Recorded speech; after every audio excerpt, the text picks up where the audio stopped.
Halo guys, kembali lagi di channel Doli Fotokopi. Jadi untuk video kali ini saya akan mereview printer Brother MFC 2700D yang saya beli kemarin.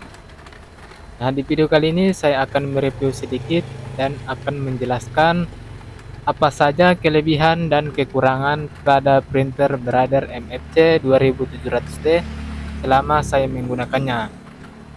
Printer ini adalah printer laser monokrom yang sudah menggunakan tinta serbuk ataupun toner dan warnanya itu hanya bisa hitam putih.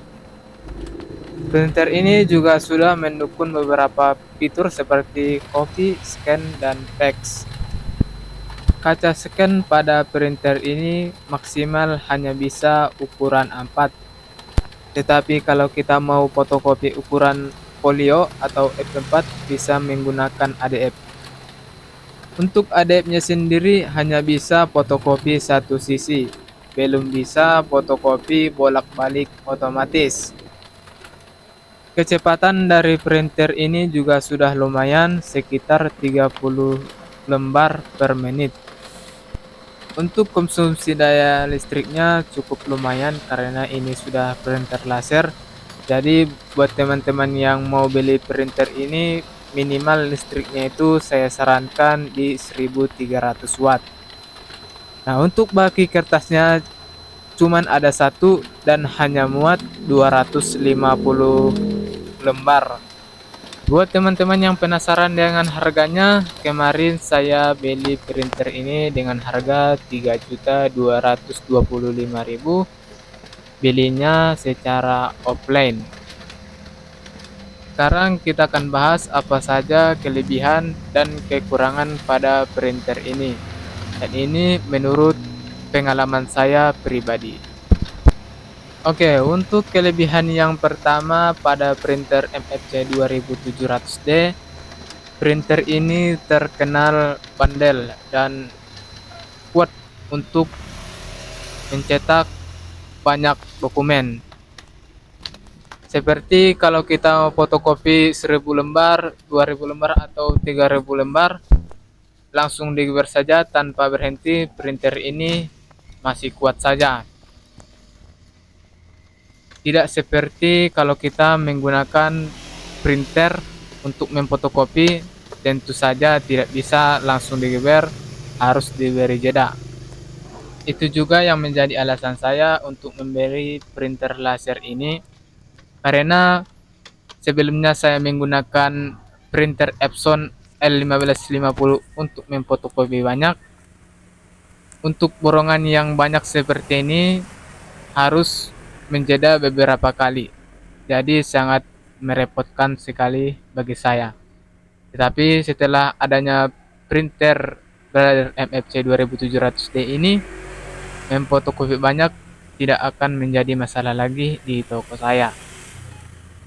Kelebihan yang kedua juga, hasil cetak pada printer ini sangat bagus ya, sangat tajam karena memang masih printer baru, dan hasil cetaknya itu sama seperti pada printer laser yang besar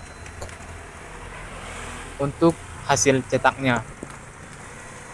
Dan kelebihan selanjutnya, printer ini jarang error ataupun trouble seperti nyangkut dan yang lainnya. Sebelum membeli printer ini, saya juga sudah riset-riset di grup-grup ataupun di Facebook atau lihat-lihat di tutorial di YouTube, dan banyak yang mengatakan printer ini memang jarang error ataupun trouble. Nah, untuk kekurangan pada printer ini, yang pertama, fitur pada printer ini sangat terbatas. Hanya bisa memfotokopi ukuran A4. Kalau kita mau fotokopi selain ukuran A4 agak ribet. Seperti kalau kita mau fotokopi ukuran folio, kita harus mengganti kertas yang ada pada baki kertasnya, atau kita mau fotokopi ukuran folio yang dilaminating. Nah, itu agak susah, kita harus scan lagi. Atau kalau kita mau fotokopi ukuran KTP, itu juga menurut saya agak ribet. Tidak tidak seperti pada mesin fotokopi pada umumnya yang sudah mempunyai fitur fotokopi yang memudahkan kalau kita memfotokopi ukuran KTP. Nah, kalau saya sendiri kalau memfotokopi ukuran folio ataupun KTP, saya menggunakan printer Epson 15150. Terus yang kedua, perawatan pada printer ini lebih banyak daripada kita menggunakan printer sebagai mesin fotokopi. Seperti perawatan pada drum, cartridge, dan yang lainnya. Kesimpulannya, printer ini cocoknya untuk siapa? Menurut saya, printer ini cocok digunakan sebagai mesin pendamping. Artinya, untuk orang yang sebelumnya sudah memiliki mesin fotokopi, tetapi ingin mencari mesin pendamping, printer ini mungkin bisa menjadi solusinya.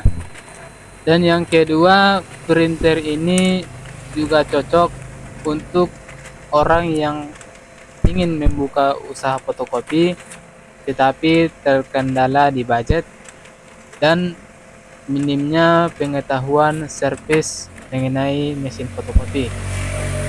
Atau buat teman-teman yang ingin membuka usaha fotokopi yang kebutuhan fotokopian di tempat tersebut masih sedikit, seperti contohnya di perkampungan atau daerah lainnya, printer ini mungkin bisa dipertimbangkan. Oke teman-teman, mungkin cukup sekian dulu untuk video hari ini. Jika ada kata-kata saya yang salah dalam penyampaiannya, mohon dimaafkan. Dan jika teman-teman suka dengan video saya, boleh di like dan di subscribe. Sampai jumpa di video selanjutnya. Salam usaha fotokopi.